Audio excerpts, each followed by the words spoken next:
So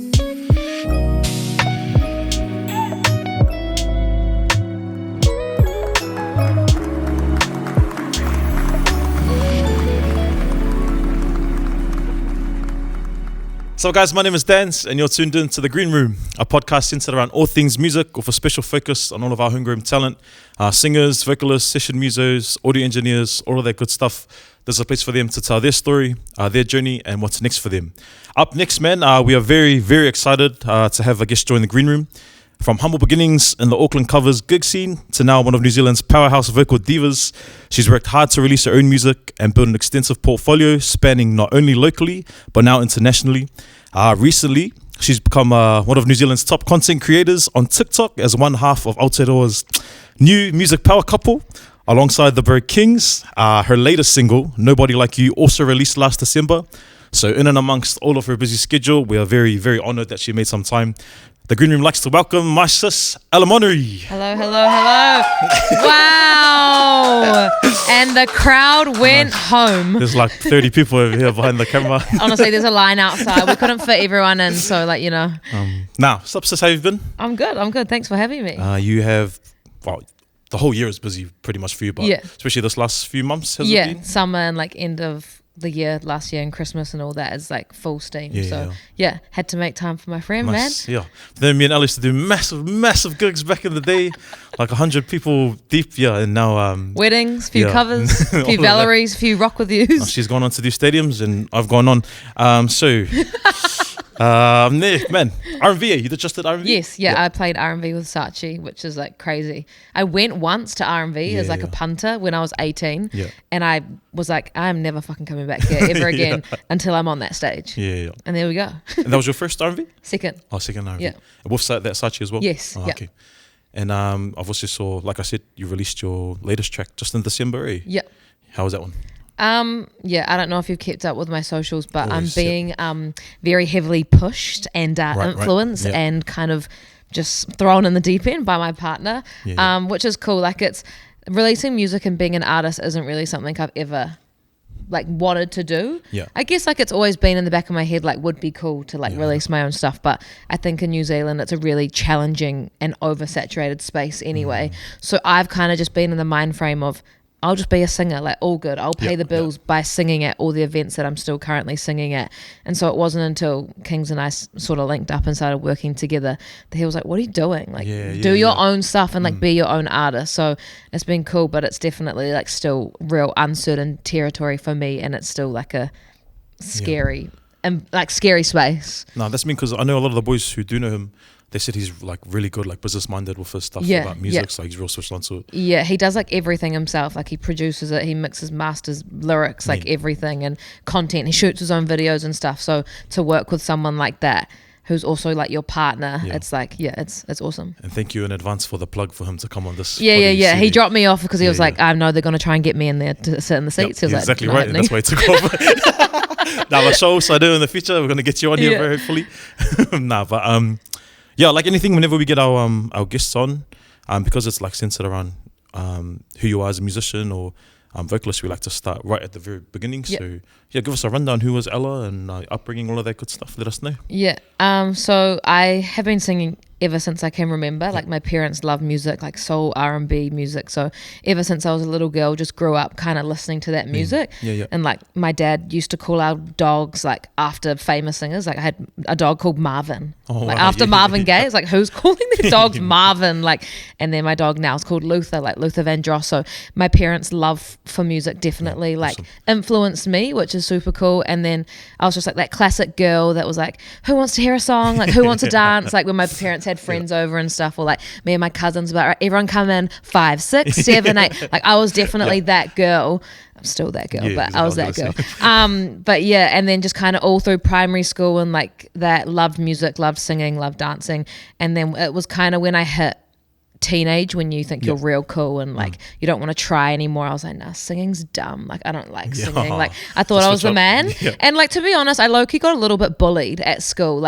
Just for singing? I put myself out there to do talent shows and to kind of do the school competitions, and I'd not being funny, I'd always smoke them. And So I'm just really humble. But nah, like, so I would do the talent shows, and then people would just start to talk smack about me, being like, Ella thinks she's so good. And so I stopped singing for a bit. For like 2-3 years, I was like, nah, don't want to do it anymore. Like, kind of just lost my love for it. And then I still did music in school and like whatever, but I feel like at that age, and like, I mean, we're old now, like that was 10 years ago. You're never kind of told that being a singer or being a musician is an option. And so I went to a really like strict private girls' school, like the Dio equivalent in Wellington. Right. So I ended up enrolling in like a business degree at a university, and I literally went for 2 days, and then I was like, there's no way that this is me, bro. Like, I remember the lecturer was like, okay, so you guys have an essay due on Friday. And I was like, nah, I don't. And so I went home and dropped my nuts because my parents were like, what are you doing? Like, what's going on? Like, you can't drop out. Googled like performing arts school. And that's how I ended up at Whitireia. Which is a 3-year like performing arts school. You know the like the bullying stuff. Do you reckon that's a Welly thing? Because we've had like some other artists here who have grown up in Welly, and they said the same thing. Like when they were coming through school, like I don't know if it wasn't a cool thing to do, but people sort of looked at you weird. Yeah, I think it's just like, like it's just New Zealand, like tall poppy and mocking, you know, like don't get me wrong, I'm all for banter. Like I will literally like talk shit with you forever. But when people are trying to like tear you down and make you feel small and to like kind of poke fun at you for trying to do something or be different, or to like, I've got a talent, like of course I'm going to get up there and sing. That's what I love to do.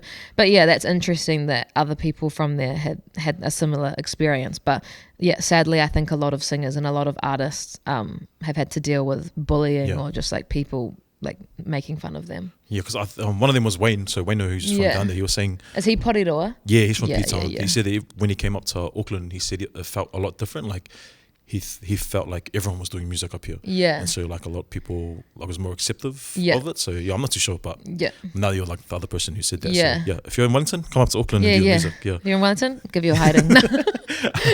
And mum and dad, like after the business thing, are they just supportive of you of whatever you do? Yeah, like they've always known I love singing, and I'm like I'm good at singing, but I guess they were similar to me. Like you're not told, like I didn't even know my job was a job until now. Do you know what I mean? Like when I'm 12, I'm not like, I want to be a covers singer singing at events, singing the national anthem. Like the only thing you're kind of taught is I want to be a singer, and you look at people like Stan Walker or like, I don't know, like Jessica Marboy or someone like that. Like, yeah, so they've always been supportive. They've always backed me, but I definitely think like when I've dropped out of uni after 2 days, they're like, what are you up to? And then I've gone, I'm going to performing arts school. Like I'm running away, mum, to circus vibes. You know what I mean? And like, and to be fair, they still supported me in that. They're like, okay, like just as long as you're doing something. Because I feel like even now I teach like vocals and masterclasses in a few high schools around Auckland. The kids there like just don't know what to do, and there's so much pressure on them to have it all figured out, and it's like, you are literally like 16 years old. Like, don't worry, it gets a lot worse. You got nothing to worry about. Like, be chilling, like enjoy what you're doing. Like, don't put so much pressure on yourself to have it all figured out. Hard. And so how was your how's Whitireia? How's the tertiary study? So I actually ended up in a like musical theatre course. Oh wow. So I was tap dancing. I turn up and they're like, have you got your ballet shoes and your tap shoes? I went, excuse me, I'm just here to sing. So can you still tap dance? Yeah. Oh, do you want to see? So yeah, it was cool. Like I definitely got like the skills and learned so much out of it, but I learned very early on there that I just love to sing. I was like, I'm not trying to do dancing or acting or anything like that, which is crazy because I actually ended up doing that last year. But it was definitely like a time filler for me. It was kind of 3 years to sort out what the heck I was going to do and figure out like where to from here. But again, in that studying there, again, tall poppy syndrome, I was bullied hard out. Everyone was like mean because I was getting the jobs. I was starting to book like work outside of the course. Like just I feel like my whole life, even when I first moved up here, like I got so much like smack from girls being like, who is she? Like, who does this girl think she is? Like, where's she come from? And I'm like, bro, I'm 21. Like take it easy. Like, and then but luckily like there's definitely a community of women and girls, because it was always from the girls that supported me, and like we lifted each other up, and like there's enough work for everyone. Like it doesn't need to be like a competition. Cool. Also, tell us about that transition when you decided to come up to Auckland. Like, when was it? So I obviously did Christmas in the Park in like 2017. Was that the Auckland one? Yeah. Oh, okay. That was my first like big professional show. How'd you get that? How'd you get that one? I've just saw the audition online and then flew up at like 6 a.m. on a jet star flight and just auditioned. Yeah. And so that was like my first like job with a band, like, and it's the biggest show in New Zealand, like one of the biggest Christmas shows, whatever. And that's kind of when I started to meet people, like even guys that I play with now, like Isaac and stuff that's like the that. Perfect networking place. Yeah, exactly. And like everyone was like, oh, you should move up here. Like, yeah, you should and then when I finally decided, I think it was a year later, because after that I went on a cruise ship to sing full time. I was like, I want to try, just like see what it's like. I just want to be there and like give it a go. And again, like my parents are like, what are you doing? Like, I'm so lucky that I've had them like backing me the whole way, but also like I'm on a tightrope and they're like underneath, being if she cakes it, we're going to catch her, you know? Oh, man. Oh, yeah, because I think first time I met you was through the boys, through the Nansen boys and Isaac. And Rhapsody. And we did a few gigs. Yeah, so when you transitioned up there, what was that first like couple of months like? How was it? Yeah, it was hard. Like I feel like I had like one gig like over 4 months or something like that. So for ages I'm like, what have I done? But in like that covers scene like industry, it's all about, again, like networking, who you know, and like finding a band that you fit in with, and then like creating a reputation where like people know you're good to work with, people know you're talented, they can trust you. And then I'm just really lucky that once I started, it was just like it just kept going, like more jobs, bigger jobs, like bigger scale, like then moving into like doing stuff by myself and not so much with a band anymore. Like I'm just super like grateful that like it all sort of just worked out in the end. Definitely times of doubt, being like, oh my God, like what am I doing? Like I've made a mistake, like I'm not going to be able to pay my rent this week and stuff like that, but just like stuck at it, I guess. No, that's crazy, because I know a lot of people, like they don't have that experience. Like you just came up here and got straight into it. Straight into finding gigs. And then you pretty much did that like full time for a bit? So like what is that now? Like the last 6 years. Wow. I mean, I've had like little side hustles on the job, like if like when it's like seasonal, if it's not super busy and stuff. But super lucky to have been like a full-time musician for the last 6 years. Yeah. And obviously your like influence through mum and dad, like all of that stuff, like the artists you grew up listening to through them, was perfect day when you come up to Auckland. Yeah. Because that's all the stuff that they're singing at like the gigs. Cover scene, like soul, R&B, it was perfect. Yeah. And now, actually you've released a couple of your own stuff. Yeah.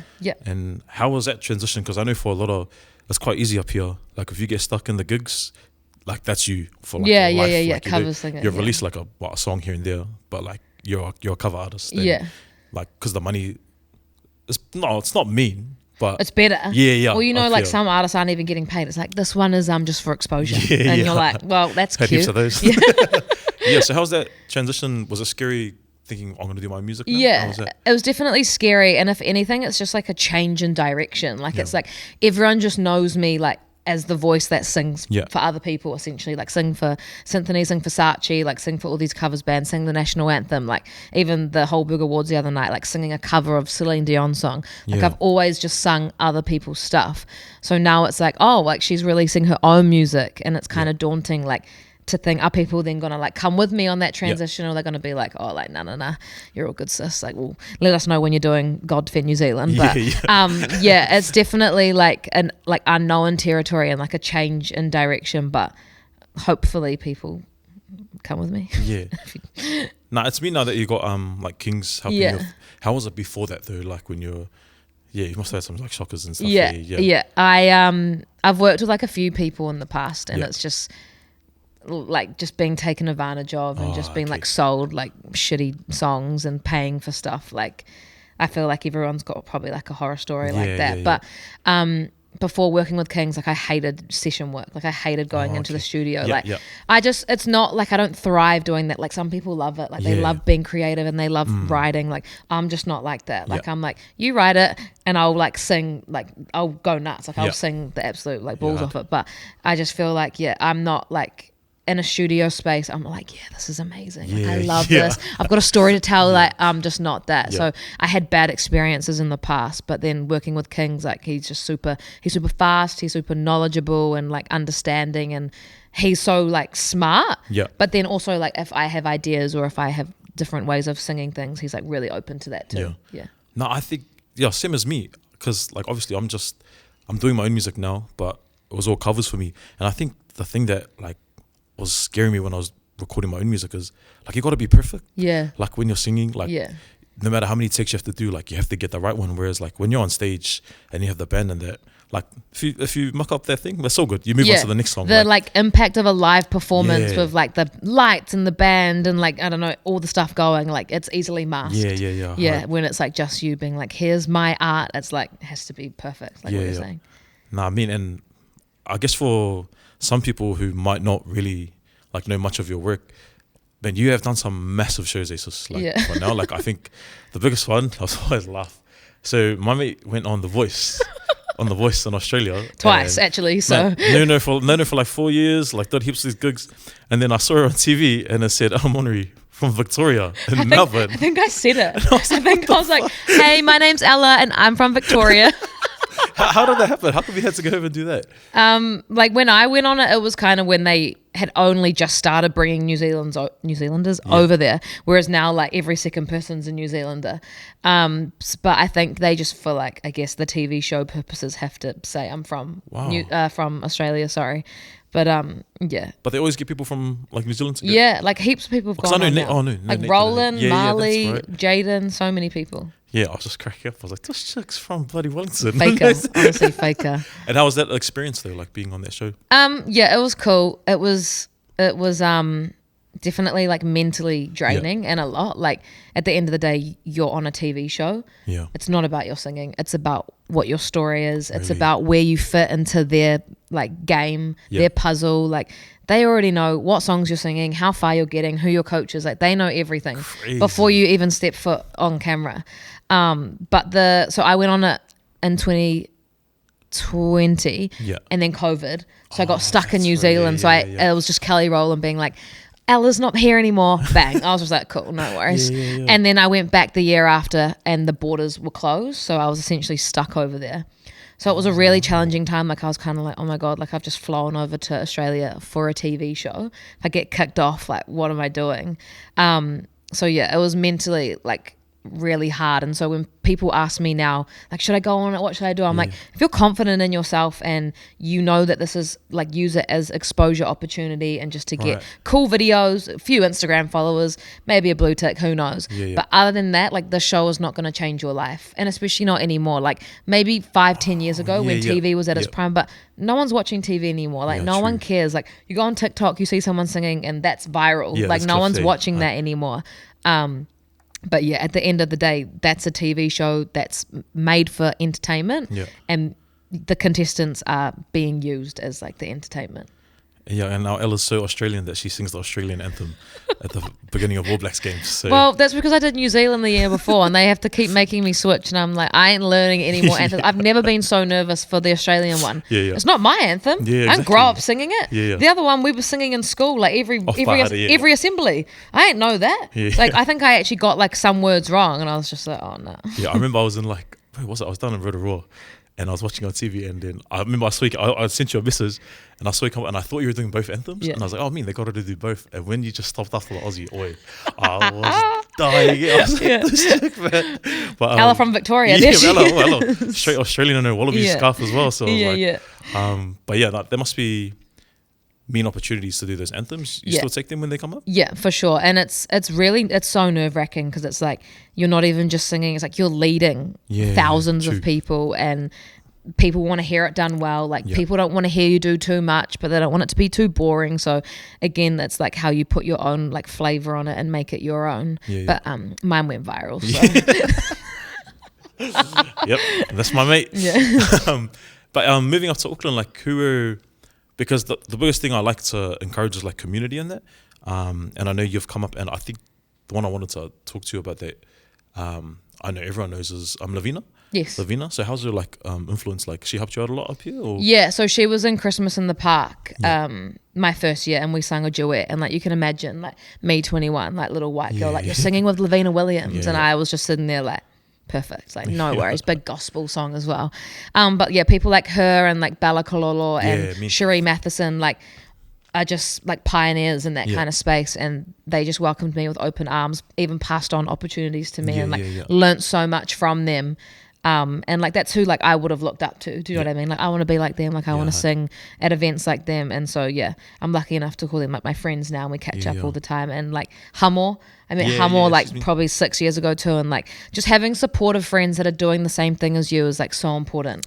Because it's like you have similar interests and you can understand about things. Like I seen Hamor today and I was like, how's the song release going? And she's like, it's going. Like, you know, like what do you mean? Like I've done 7 Instagram posts in the last like 4 days. Like I'm getting no comments. It's crickets. Like I've got 2,000 streams, and it's just like just same boat. Like just know like the grind, know the hustle. Man, and that's like because Hamor used to do stages, like singing like for tomorrow people. Well, like, so singing in front of people. Essentially done the same thing, like being in that, and then is now doing her own thing. So I guess like for her, it's daunting and it's scary too. Yeah, and it's cool for you to come up here and see that community, because I guess Auckland's not like we're not stuck up, but like if you don't know some people, it's quite hard for you to. No, it definitely was scary, and it was definitely like felt quite cliquey. I like think very that's cliquey, and word. especially being a girl coming into a space like the covers industry, which is mostly guys, and they're mostly like Samoan Islanders, and I'm like, hey guys, all right guys, 5:45, be there. Everyone rocks up at 7, like you know, like it's been challenging for sure. Because it's funny,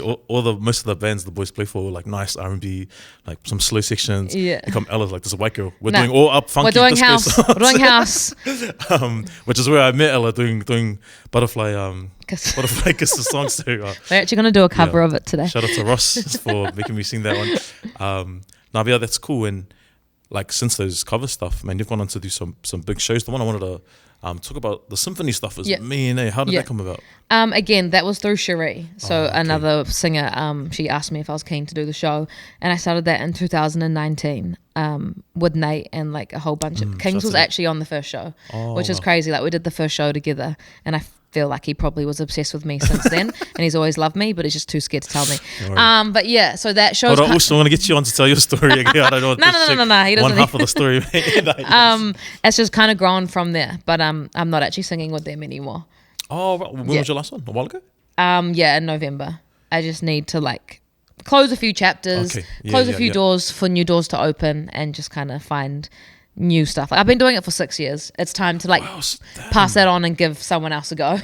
Because they were quite they were international. They went to So we went to Greece and Mexico last year, which was crazy, like as if you're being flown there to sing, you know. But such a cool show, amazing energy, and like unreal opportunities. Man, and were they asking you again to come back this year? Yeah. Just, but now you've got that. You obviously got your own stuff. And it's just kind of like, I don't know. I feel like if I stay in the same environments, then there's no growth. And it's like ever since I decided to do that, like a whole bunch of other things have now risen, and it's kind of like, okay, that was the right decision for me.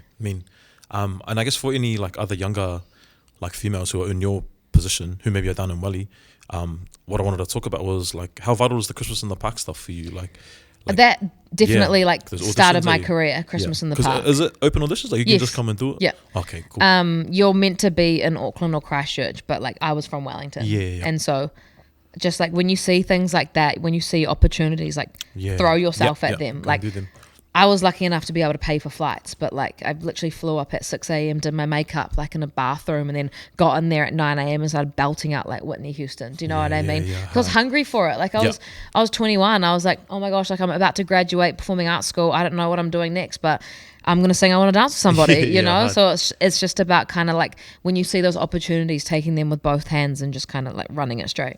That's been, I guess next, I really want to touch on like the King stuff, because man, used to over TikTok and that just can't get away from used to, but it's like really good fun content. Like I think everyone enjoys it. So how did if you don't mind talking about it, how did the relationship come about? Our relationship? Yeah, you and Kings. So we've known each other for 6 years, like ever since I've been up here really. And he asked me to go into the studio with him at the beginning of last year. And was starting a EDM album, so a dance album, and so he was like, oh, like Ella's perfect to sing on it. And I went and did a session with him, sang a few songs, and I guess that kind of started like the talking or whatever. And then and then just from there just developed into like, I really like this guy, he really liked me, and we've been together for almost a year now, which is crazy. And like work together, do gigs together, obviously like the TikTok content stuff, which is so fun. Like he's been on TikTok for ages. Whereas for me, like I don't know, up until maybe 6 months ago, I was real professional on social media. Right. Like I kind of use like Instagram as like my professional like CV, like kind of just photos and videos of music. Whereas now like I'm real unfiltered. I just post anything and I like don't take it too seriously. And that's what people want to see because it's like authentic to you. Like not just me being like, hi guys, today I'm singing at the Holberg Awards. Like now it's like just like full chaos, which is cool. And it's cool to have someone to create that content with. Yeah, hard. Because like creating content's so hard, and especially when it's so oversaturated, like everyone's like vlogging, everyone's doing videos and stuff. So to have someone to bounce off, and he's like crack up too, he's hilarious. So it's cool for us to have like each other to like do pranks or skits or like whatever.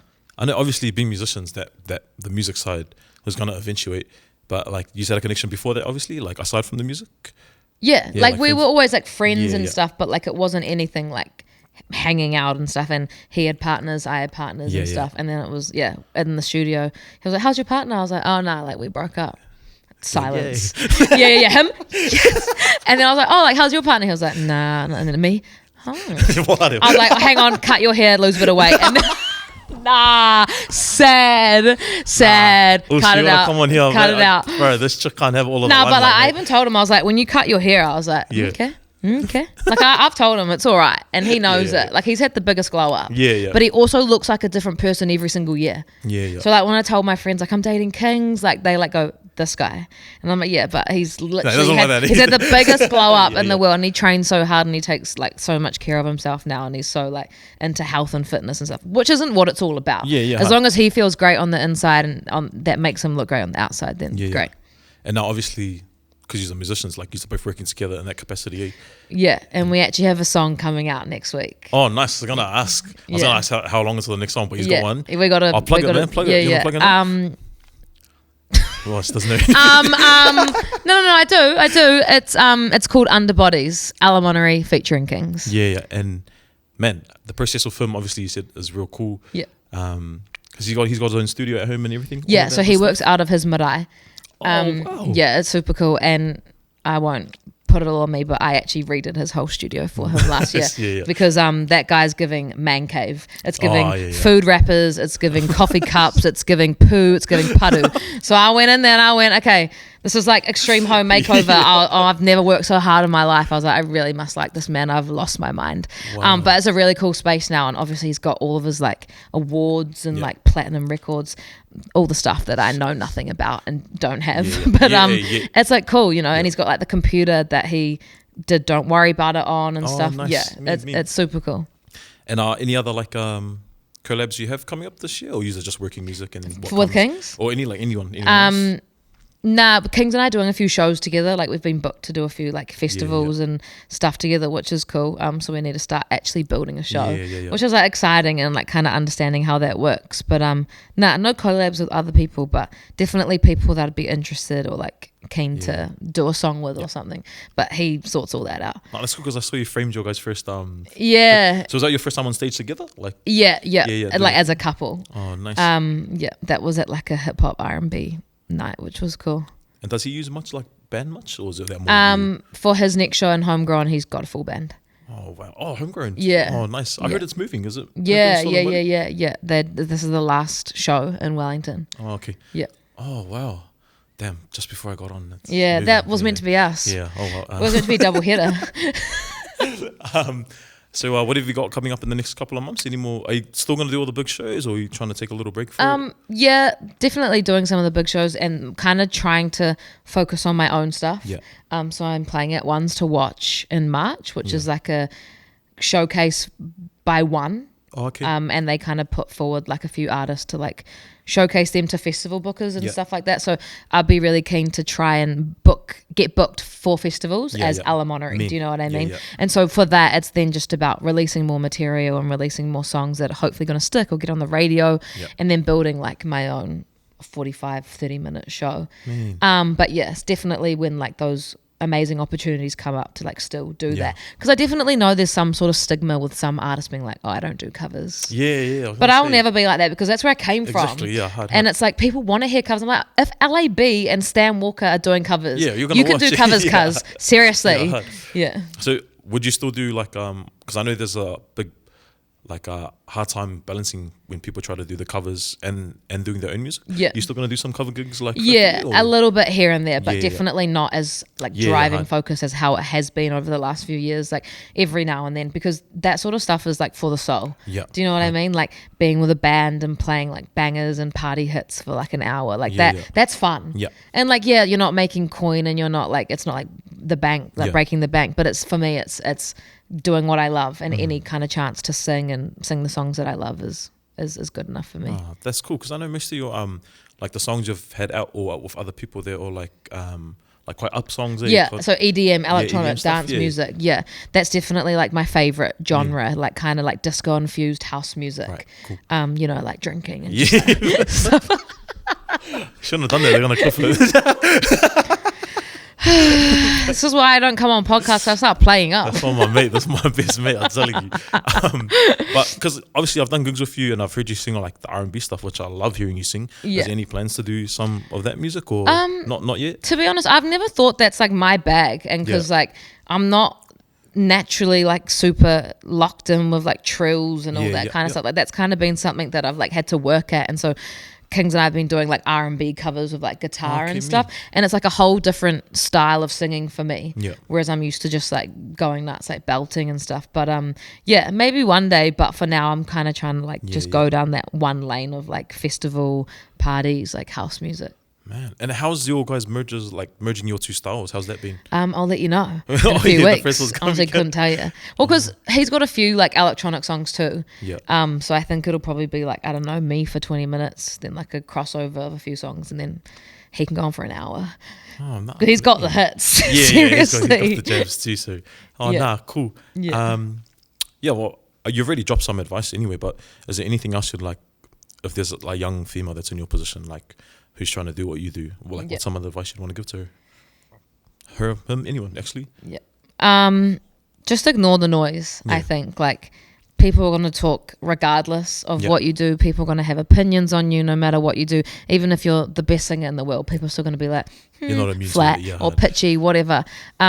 Just do what makes you happy and focus on what you're doing and how that serves you. And yeah, don't worry about other people's business. And in that same sense, like try not to get caught up in other people's business. Like again, easier said than done. Like we all do it, but just focus on yourself. Like blinders on, and like if you have a goal, like keep that in mind and just go for it.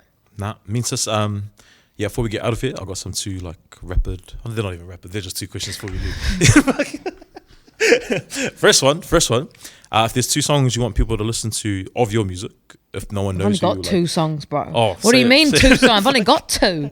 Oh, what about two anthems? Two that you want people to listen to? Australia. Oh, so just the two on your Spotify? Yeah. Monnery. Don't listen to the songs that are from The Voice on there because they are horrible. Yeah. And last one, what's your favorite place to eat? Just one. Do you know what? There's a place in Mount Roskill called Tasty Kebab.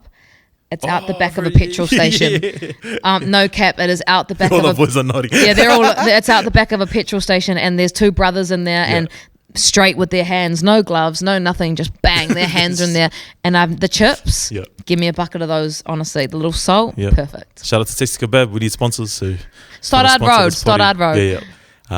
Thank you so much for jumping on, sis. I honestly cannot wait for this year for your music to come out and to see where it goes.